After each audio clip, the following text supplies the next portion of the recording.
Hey guys, how are you doing? Today I'm back at my stealth shelter location again, and last time I've started to build the shelter here, and actually I've done a lot of work already, so the main frame is already done, or almost done I would say. Okay, and today I want to use my APO-1 again.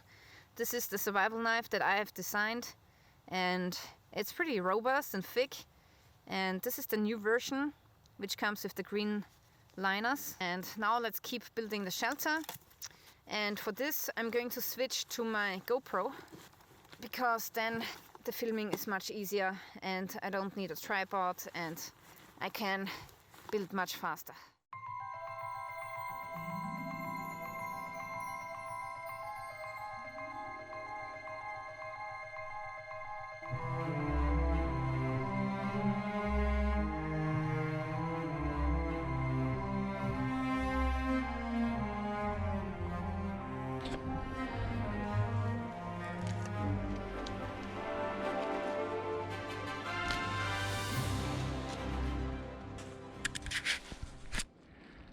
Oh look! There's something living in this hole here, right there. Maybe a fox or something.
Nice.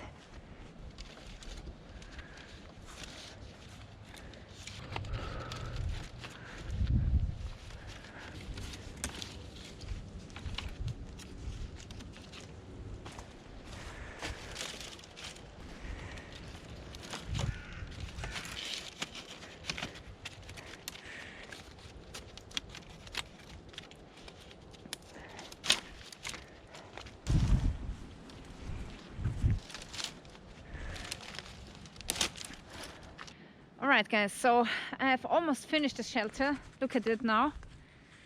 So now we have a lot of fine twigs interwoven into the structure, and this is important because now the leaves cannot fall through anymore. Pretty cool shelter. Okay, the shelter is not done, so now I need a lot of leaves to make the shelter waterproof. And actually you need a lot of leaves to make a shelter waterproof. The only thing is I do not want to take anything here in the vicinity because I want to leave it untouched. Otherwise you would be too suspicious, right? So if you have a spot where there are no leaves anymore, then somebody could see that and maybe go and search for the shelter. So I want to collect my materials farther away from the shelter. I just found this wild edible here. This is hawthorn, and you can eat these red berries. They taste really good, and they are really healthy too.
I need my pack because in here I want to transport the leaves that I'm going to collect.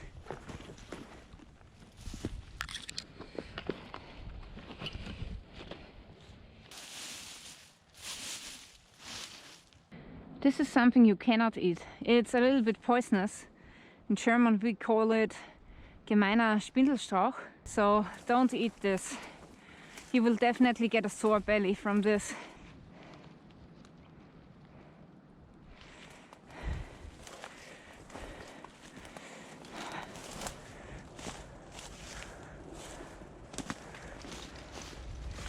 Okay, this is where I want to collect some leaves, and it's farther away from my shelter.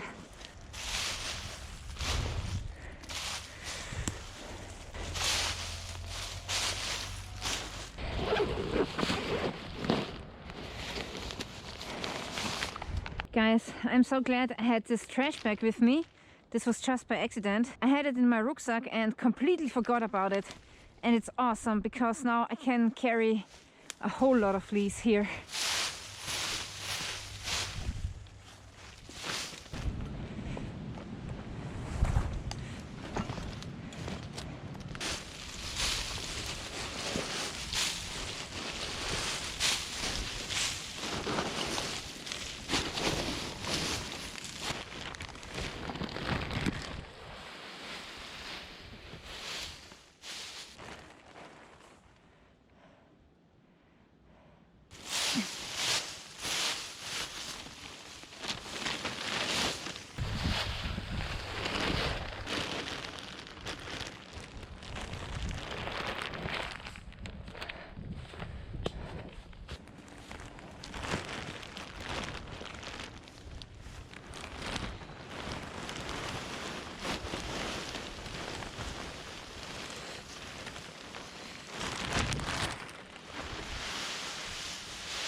Okay guys, so now I want to go to the river.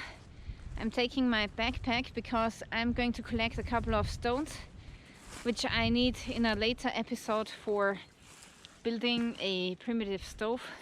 Oh my god, look at this. This is the shelter here. It's not done yet, so you can still see it. And here we have a lot of shrubs. It's really hard to go through here. And that's what you want to have actually. And you only want to build your stealth shelter in a place like this with a lot of shrubs. And most people won't go into here except the bushcrafters. From here you cannot even see the shelter anymore, only the white stones.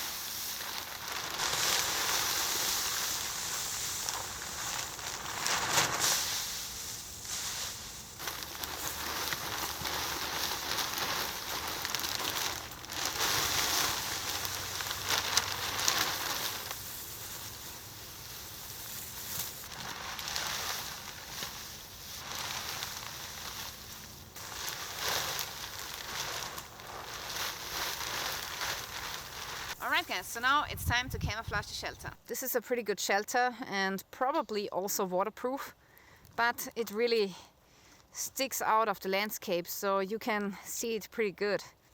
And now I want to camouflage the shelter a little bit at least, so that it's not so visible anymore. Now how do you camouflage something? Well, actually you have to see how are your surroundings looking like. So what are the plants that are growing on the floor, you know? These here, for example, are vines that you can use. Then we have some raspberry here. And we have some grasses and other plants. And some bigger plants over there. So basically, you want to camouflage your shelter with exactly the same plants that you find in your surroundings, right? So here I already have collected a wine, and what I want to do now is I want to break the ridge line, because the ridge line is the most visible thing when you're having a structure that is, you know, above the ground. So now I want to lay things on the shelter which are not accentuating the ridge line, but breaking it, like putting a stick on the shelter like this or that, but never put a stick on the shelter along the ridge line, because then you accentuate it even more. So that's what I try to achieve now.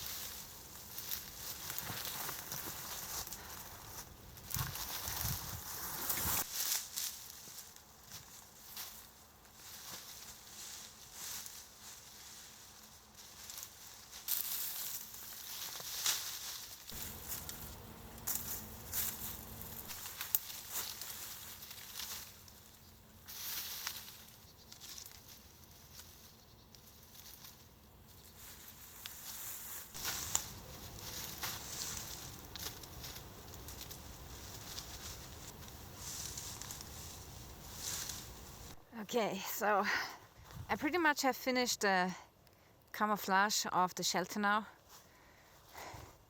It's looking so much better now, and it's really hard to see. Actually here at the north side there's a wall which is blocking the view from this direction, so I'm not too concerned that here the entry can be seen, but maybe I'm going to build a door next time to make sure that this is more covered.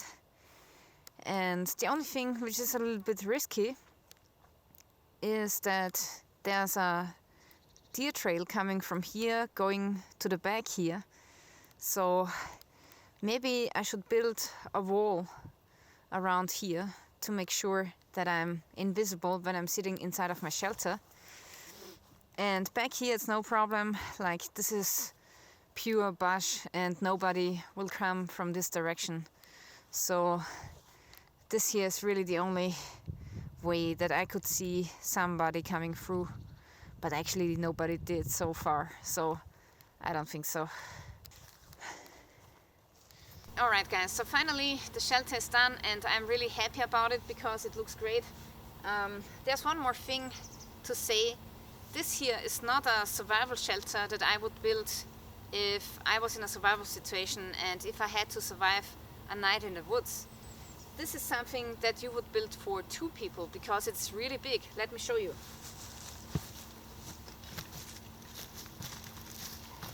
So as you can see, a second person would easily fit into here as well. So this shelter here is actually a 2-person shelter. And if you're only 1 person, I would not build something like this because it's taking too much time. You also need time to make fire, to prepare firewood for the night, so you won't have so much time to complete this shelter, especially in wintertime when the light is, you know, very short, the days are short. You don't have time to build something like this. Except when you're 2 people, then you can attempt building something like this, of course. Oh yeah guys, there's one more thing I would like to mention about my knife here.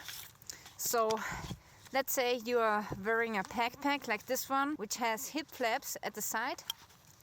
Then it's a little bit awkward to carry your knife at your belt. And to solve this problem, I have designed a sheath which is MOLLE compatible. And now you can take it off your belt and put it onto the flaps here, like so. And with this mod you can carry the knife normally at your hip, but it's not on your belt, it's on your backpack. And that's the great thing about MOLLE compatible belt loops, because they are really, you know, versatile, and you can carry your knife in several different options. You can carry it here in the front of your backpack, or at the side, or here, or at the hip flaps. Alright guys, so this is it for the day. Next time I'm going to build a primitive oven. And just a quick reminder, if you're interested in this knife here, make sure that you follow the link in the description below. Stay tuned.